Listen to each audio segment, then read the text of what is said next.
So going forward, what are airborne infections? So if you look at airborne infections, because they are infections, definitely they are caused by pathogens.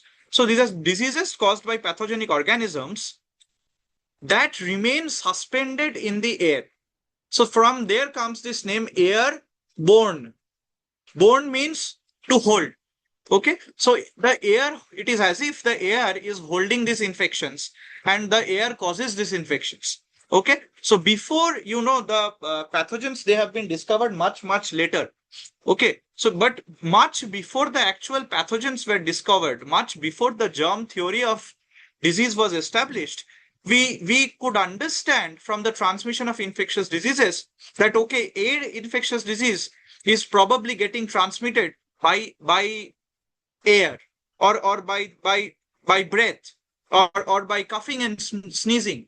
So much before actually the pathogen of a tuberculosis or a measles got discovered, we had it figured out that it was the respiratory droplets or the air that was leading to the transmission of these diseases. Okay, and from there comes this name that these are airborne infections. So definitely these are diseases caused by pathogenic organisms that remain suspended in air.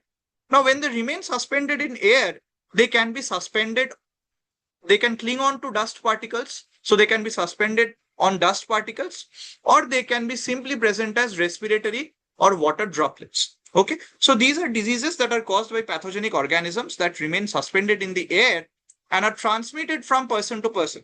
So whenever diseases are transmitted from person to person, what we saw is that they will be transmitted via some way. So these are diseases that are transmitted from person to person by coughing, sneezing, talking, laughing, and close personal contact. So any form of interaction that is capable of producing aerosols.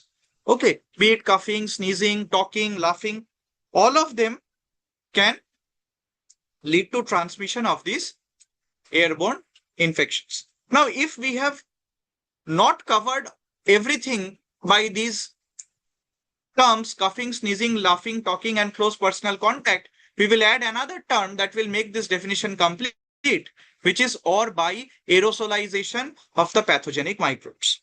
Okay, so all of this, if you look at coughing, sneezing, talking, laughing, close personal contact, all of these may be methods by which there is aerosolization of pathogenic microbes. But suppose you think there is something else, then that can also be covered by this definition. Now you see this definition is complete. This definition is complete in the sense that airborne infections are diseases caused by pathogenic organisms that remain suspended in air, in dust particles, respiratory and water droplets, and are transmitted from person to person. And this transmission can take via coughing, sneezing, talking, laughing, and close personal contact, or by any process that aerosolizes the pathogenic microbes. Right? So far, so good. Fantastic. Akanksha, you probably missed the infectious disease epidemiology part 2 and 3, no? Yes, I have seen the recording, sir.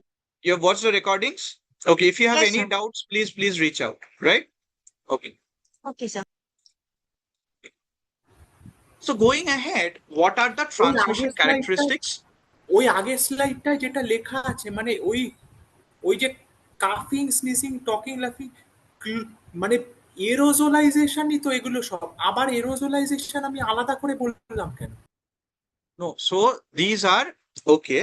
So whenever we are talking of aerosolization of the pathogenic microbes, coughing, sneezing, talking, laughing, these are very common forms of interaction. Okay, so we are going out and explicitly talking about them. And we are not only considering aerosolization of the microbes, but we are also considering, so aerosol is basically the solution of water or water droplets in air, right? So coughing, sneezing, talking, laughing, they not only produce aerosols, but they can also produce, see, when we will cough or sneeze, many particles will come up. Now, some of those particles will be small particles and some of those particles will be large particles. The large particles, they do not really form an aerosol. What they do is they will immediately go forward and descend and fall down on any surface within 3 meters of your coughing or sneezing. Okay. And if there are small particles, what will happen is the small particles, they remain suspended in the air for long periods of time. Okay.